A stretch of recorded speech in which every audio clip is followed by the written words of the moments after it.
días, hermanos. Los saludamos en el amor del Señor. Damos gracias a Dios porque podemos nuevamente tener este momento de culto al Señor.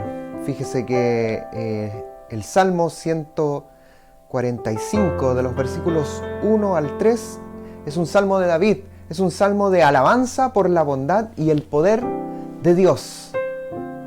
Dice así la palabra del Señor: Te exaltaré, mi Dios, mi Rey, y bendeciré tu nombre eternamente y para siempre. Cada día te bendeciré y alabaré tu nombre eternamente y para siempre. Grande es Jehová y digno de suprema alabanza, y su grandeza es inescrutable. Oremos al Señor. Amado Dios, Padre eterno, damos gracias, Señor, porque podemos tener este momento de alabar tu santo nombre. Damos gracias, oh Señor, porque tú eres Dios, porque tú estás a cada instante en medio nuestro, Señor, a pesar de que no nos podamos reunir físicamente, oh Señor, con los hermanos, pero sí estamos en comunión unos con otros, oh Señor, alabando tu nombre en esta hora también estamos, oh Señor. Te alabamos y te bendecimos. En el nombre de Cristo Jesús oramos. Amén.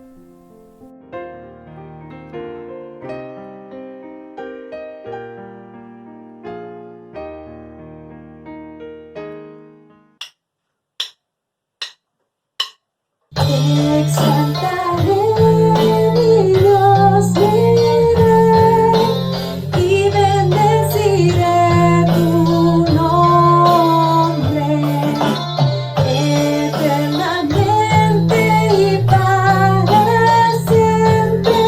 Cada día te bendeciré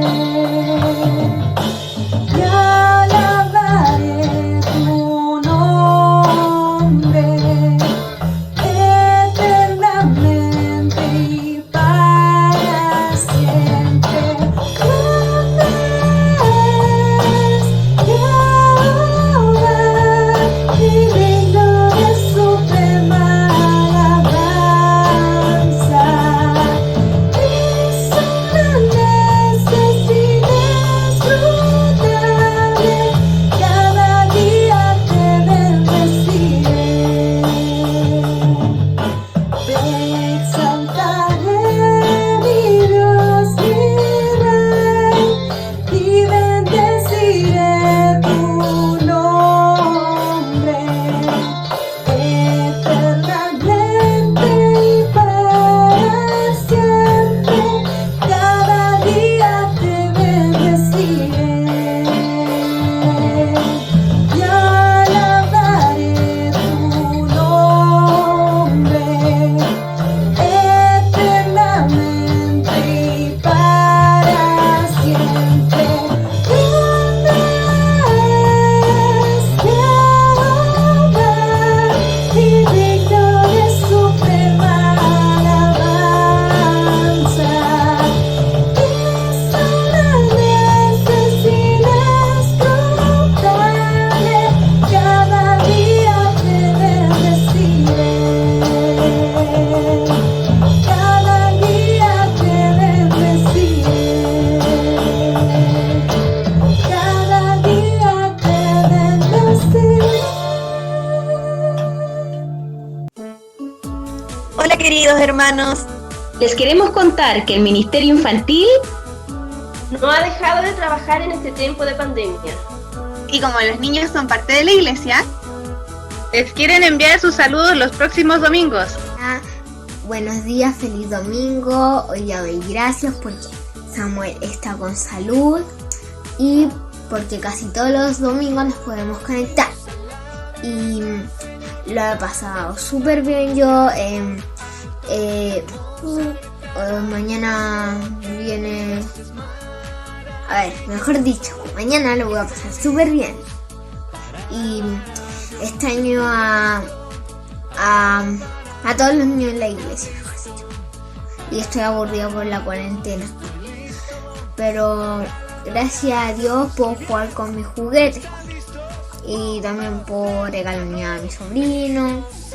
Y todas esas cosas. Y eso. ¿Echas de menos a tu familia? Sí, mucho. ¿A quiénes A mis menos? tatas, a mis tíos, a mi hermana, a mi papá, a varias personas. ¿Y el niño de la iglesia? Ya dije que lo extrañamos mucho. Y a los hermanos también. ¿Al hermano Rubén? Mucho, pero mucho. Ya. Eso. Chao. Hoy presentamos El fruto del espíritu. el amor. Dios nos ama y mandó a su Hijo Jesús para amarnos más. Y nosotros tenemos que mostrar ese amor con todos. Entonces, todos tenemos que jugar juntos. Todos tenemos que aceptar a los otros. Y todos somos diferentes. El gozo. Que cuando estemos con Dios, Ya. vamos a disfrutar mucho. Y las tristezas se van a acabar. Y también las No. enfermedades van a desaparecer. ¡Qué bueno! Sí, y todos los días estaremos llenos del gozo del Señor. La paz. Niños, Jesús nos invita a tener su paz. ¿Y cómo la conseguimos? Leyendo y estudiando su palabra. También conversándole en oración, contándole nuestros problemas y alegrías. Y adorándole, cantando de su gran amor. Así podremos sentir y experimentar la paz de nuestro Señor. La paciencia. Pero Noé tuvo paciencia para soportar las burlas de la gente, para construir un arca que nunca había construido y para predicar el Evangelio. Y esas tres características es lo que Dios quiere de nosotros. La amabilidad. Y ser amable. Debo tomar una decisión. Siempre hay dos caminos para escoger. ¿Cuáles serán esos dos caminos? Uno, ayudar a mi amigo Pulpito y ser amable con él. Y el otro, darme la media vuelta e irme. Pero yo quiero ser parecido a Jesús.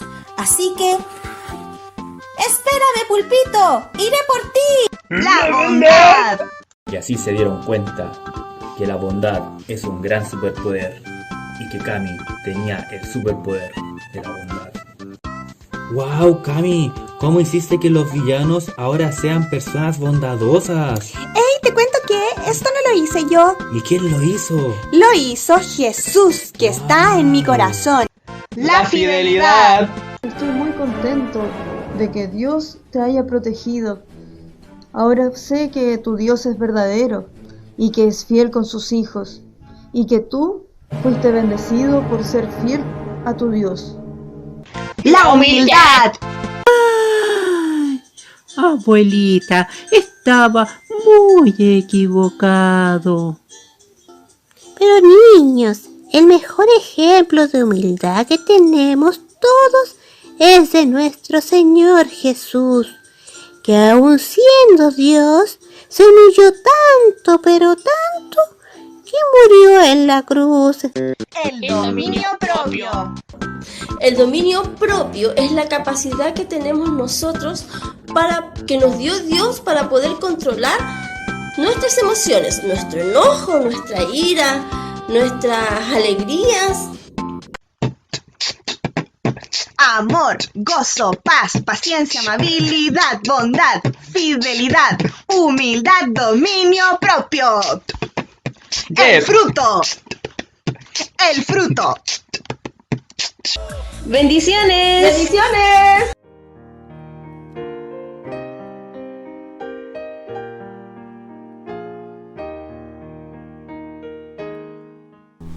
Seguimos dando gracias al Señor y damos gracias al Señor por permitirnos también poder alabar su nombre. Los niños también alaban el nombre del Señor. Damos gracias a Dios porque la iglesia está viva, porque a pesar de esta pandemia, a pesar de que estamos todos confinados a nuestros hogares, damos gracias al Señor porque de igual manera nos podemos reunir en estos medios. Pero en esta hora me gustaría también que podamos elevar una oración al Señor pidiendo perdón por cada uno de nuestros pecados. Fíjese que es un salmo, el Salmo 32 del 1 al 5. Es un salmo que muchas veces hemos leído en la iglesia. Un salmo que ya está dentro de nosotros, en nuestra mente. Dice, la dicha del perdón. Es un salmo de David. Y dice así la palabra del Señor. Bienaventurado aquel cuya transgresión ha sido perdonada y cubierto su pecado. Bienaventurado el hombre a quien Jehová no culpa de iniquidad y en cuyo espíritu no hay engaño. Mientras callé, se envejecieron mis huesos en mi gemir todo el día, porque de día y de noche se agravó sobre mí tu mano. Se volvió mi verdor en sequedades de verano. Mi pecado te declaré y no encubrí mi iniquidad. Dije, confesaré mis transgresiones a Jehová, y tú perdonaste la maldad de mi pecado. Oremos al Señor. Amado Dios y Padre eterno, damos gracias, oh Señor, porque podemos ir a ti confiados en que tú, oh Señor, perdonarás nuestros pecados. Gracias a la sangre de tu Hijo Jesucristo, Señor. Gracias a ese único y suficiente sacrificio, Señor, que nos hace aptos para ir a ti, oh Señor. Si fuese por nosotros, todos estaríamos muertos, oh Señor. Pero gracias a ti es que tú, oh Señor, nos haces aptos para ir a ti, oh Señor.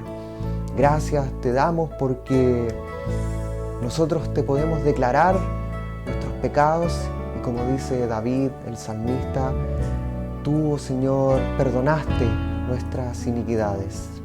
Gracias, oh Señor, por ello. Te pedimos que seas tú ayudándonos entonces a no volver a pecar, oh Señor, en esas maneras que hemos estado pecando. Te pedimos, oh Señor, que nos ayudes a perseverar en tu camino. En el nombre de Cristo Jesús oramos. Amén.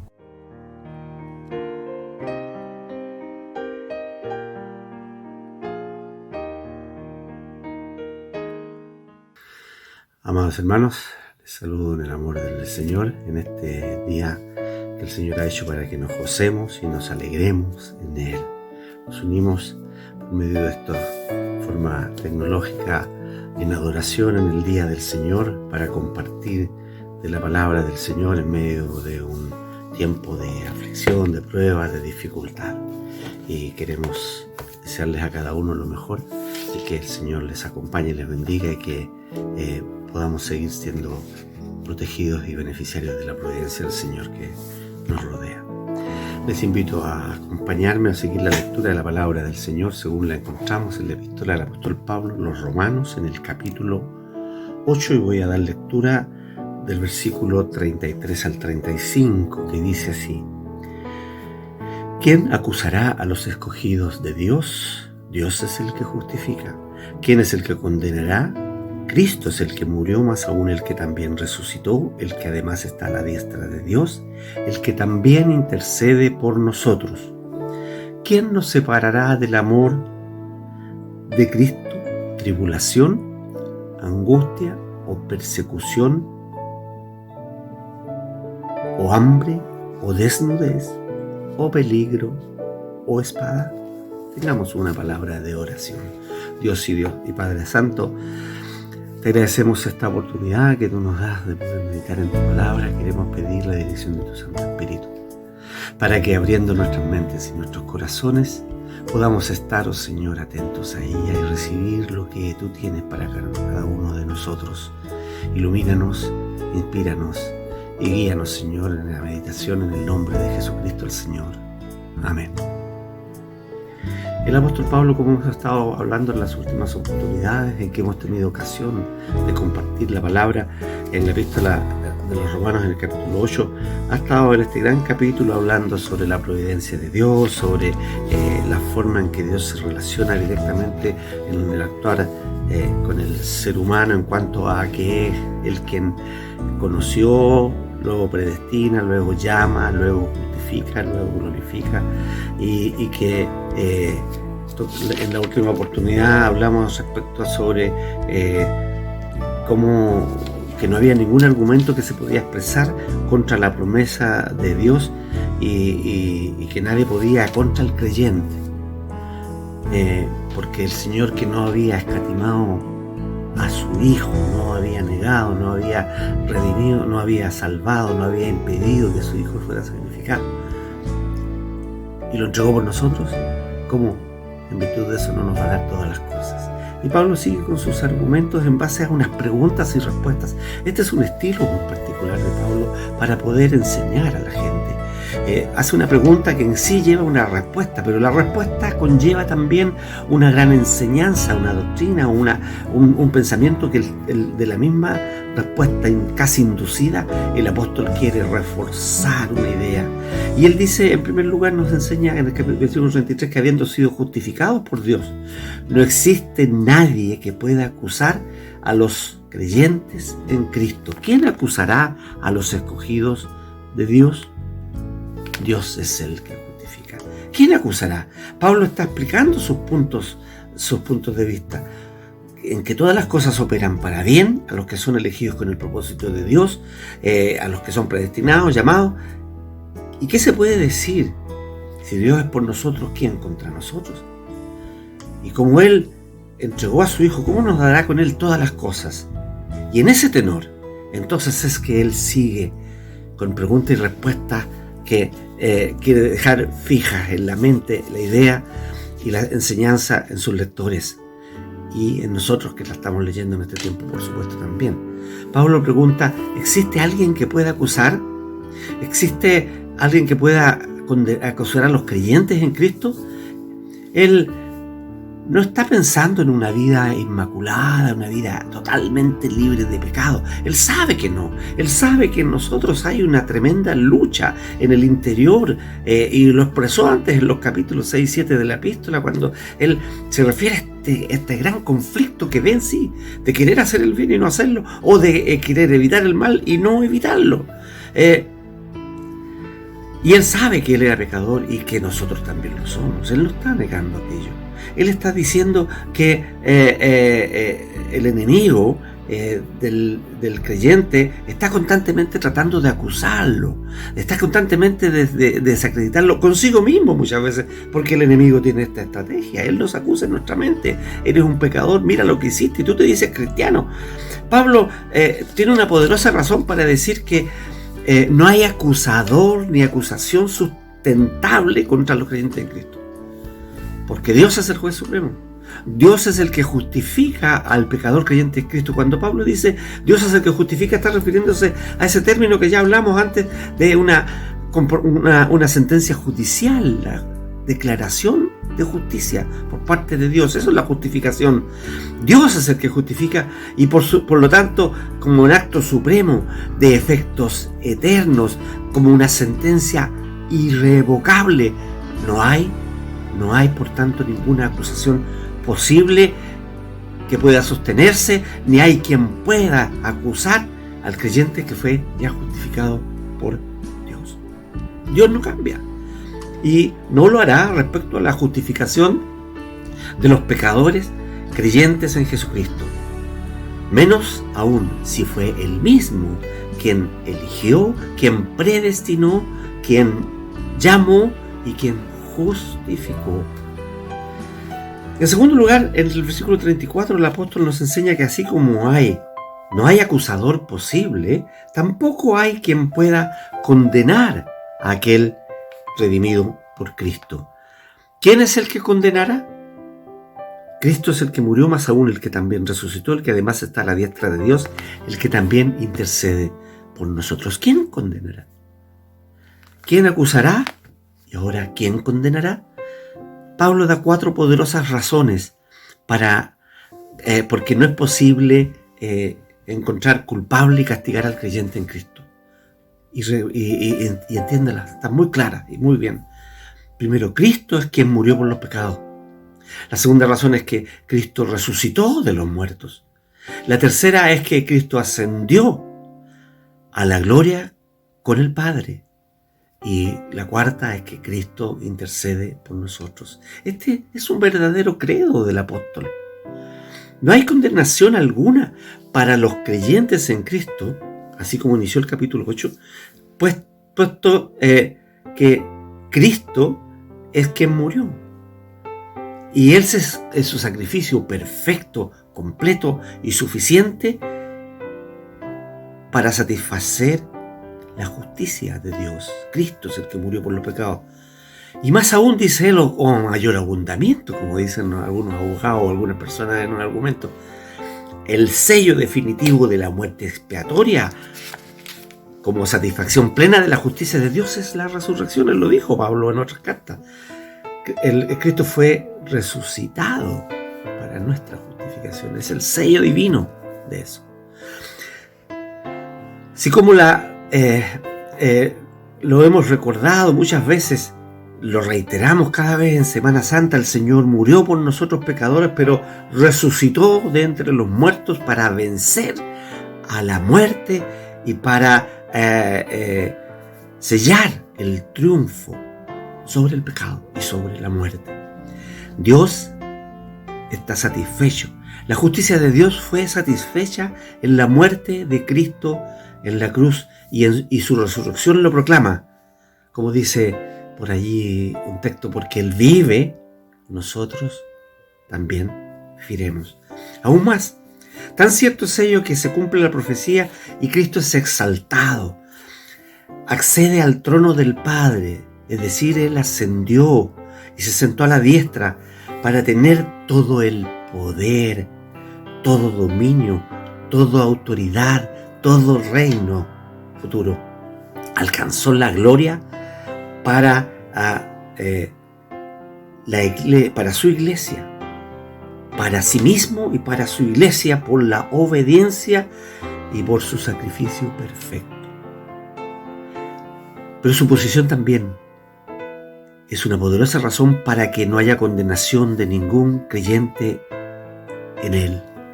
Y se recalca un otro hecho relativo a esto.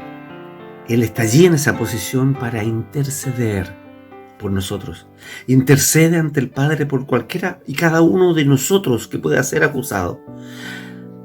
Dice el autor de Hebreos que Él está viviendo siempre para interceder por los creyentes. Piensen lo maravilloso que está expresado aquí de Pablo en la acción de la bendita Trinidad por usted y por mí. Por todos los creyentes, el Espíritu Santo intercede por nosotros. Antes lo he dicho en este mismo capítulo, con gemidos indecibles, indescifrables, indescriptibles. Por nosotros, Dios por nosotros, Cristo por nosotros y el Espíritu Santo intercediendo por nosotros, las tres personas de la Trinidad. Todo Dios ocupado en nosotros, sí, en usted y en mí. ¿Puede haber alguna condenación frente a este Salvador resucitado, exaltado e intercesor? Por cierto, la respuesta a esta pregunta es una negativa rotunda. No hay nadie que pueda condenar si el sacrificio de Cristo fue por nosotros. Y en tercer lugar, Pablo destaca en esta otra pregunta que nada puede privarnos o separarnos del amor de Cristo por nosotros. ¿Quién nos separará del amor de Cristo? Y él enumera una serie de cosas que vamos a mencionar. Con todo lo anterior, ya el discurso de Pablo se va acercando a su epítome, se va acercando a la culminación. Si Dios es por nosotros, si no hay cosa que no pueda darnos el Señor en Cristo, si no hay acusador posible, si no hay condena posible, ¿se puede perder? ¿Hay algo que pueda quitarnos ese amor de Cristo por nosotros? Hay iglesias que dicen que se puede perder la salvación. Pero recuerde, solo se pierde lo que se gana, o lo que se ganó, lo que se obtuvo. No se puede perder algo que se nos da. La salvación es un don de la gracia de Dios. Las 7 cosas que Pablo menciona no son expresiones ajenas para él. Él mismo las sufrió por Cristo. 6 de ellas directamente relata que las ha sufrido y la séptima le va a costar la vida. Su experiencia de vida desde que comenzó a servir al Señor estuvo llena de conflictos por la fe en Cristo. Y él menciona tribulación. Tenemos citas bíblicas que podrían alargarnos mucho el mensaje para explicarlo. Angustia, persecución, hambre, desnudez, peligro, espada. La pregunta surge, ¿puede la tribulación separarnos de Cristo? Los sufrimientos y las aflicciones que podemos sufrir por causa del Evangelio o por otra causa externa no disminuirán ni apartarán el amor de Cristo por nosotros. Piense, este pensamiento muy importante en estos tiempos que vivimos de pandemia. ¿Podrá esta preocupación, esta angustia, aún la enfermedad si la sufrimos, separarnos del amor de Cristo? ¿Podrá la angustia, pondrán los sufrimientos y aflicciones internas de la mente, del corazón, las estrecheces del corazón, el temor? Se refiere a aquellas cosas que a veces nos oprimen, nos agobian. No pueden quitar de nosotros esas cosas el amor de aquel que sufrió la más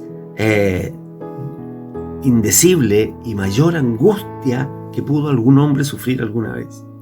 ¿Podrá la separación, la persecución por causa de Cristo quitarnos el amor de Cristo? ¿Podrá otro tipo de pérdidas? El error humano, por cierto, puede hacernos a veces dudar. La duda que nos abarca muchas veces respecto a el amor que otras personas sienten por nosotros, al aprecio que nos tienen, al cariño que nos profesan, a lo que antes nos dijeron y ahora con los hechos nos desmienten. Eso es algo humano. Pero aquí Pablo se está refiriendo, no se refiere al hombre, se refiere al amor de Cristo por nosotros. La vida es la idea de la persecución que él da es la idea de alguien que corre por su vida, de alguien que va muy apresurado, arrancando, evitando ser alcanzado por el daño. El Señor prometió protección y aunque fuera en la persecución, no nos abandonará. Podrá el hambre, la necesidad física de alimento, la privación de alimentos como una extrema necesidad, no nos puede quitar el amor de Cristo por nosotros. Y el peligro, Pablo sabe a qué se refiere. En 2 Corintios capítulo 11, él menciona 8 situaciones, 8 veces la palabra peligro. Él dice, habla peligro de los suyos, peligro de los enemigos, peligro de diversas consideraciones. Ni siquiera el temor por nuestra muerte física, el riesgo de sufrir algún agravio o alguna agresión o pérdida puede quitarnos el amor de Cristo. Y la espada. Ciertamente, muchos a través de la historia de la iglesia de Cristo, el mismo Pablo al fin de sus días, sufrieron, padecieron la espada, pero ella tampoco puede separarnos del amor de Cristo. Las balas, los golpes, cualquier tipo de violencia física puede causar dolor, tristeza, pesar, pero no nos separará. ¿Se ha sentido acusado por el enemigo? ¿Aún más por cualquier otra causa? Si su fe está puesta en Cristo, si usted ha sido redimido por Él, si usted ha sido justificado por Él, nadie puede acusarle, ni menos condenarle, ya que fue pagada la culpa y sufrido el castigo por medio de aquel que murió y resucitó y ascendió y está intercediendo por los santos. ¿Ha sentido temor o pensamientos de abandono, sensación de que el Señor le ha dejado, circunstancias difíciles que le hacen dudar del amor de Cristo por usted? Ni la tribulación, ni la angustia, ni la persecución, ni el hambre, ni el peligro, ni la desnudez, ni la espada pueden privarle del amor de Cristo por usted. No por usted, no por nosotros, sino por Él mismo. Su amor eterno, inalterable, inexpugnable e incomparable amor le llevó a la cruz y le levantó de los muertos por usted, por mí y por todos los creyentes. No, nada puede impedir que ese amor llegue hasta nosotros y eso nos da seguridad eterna. ¿Cómo responder a ese amor?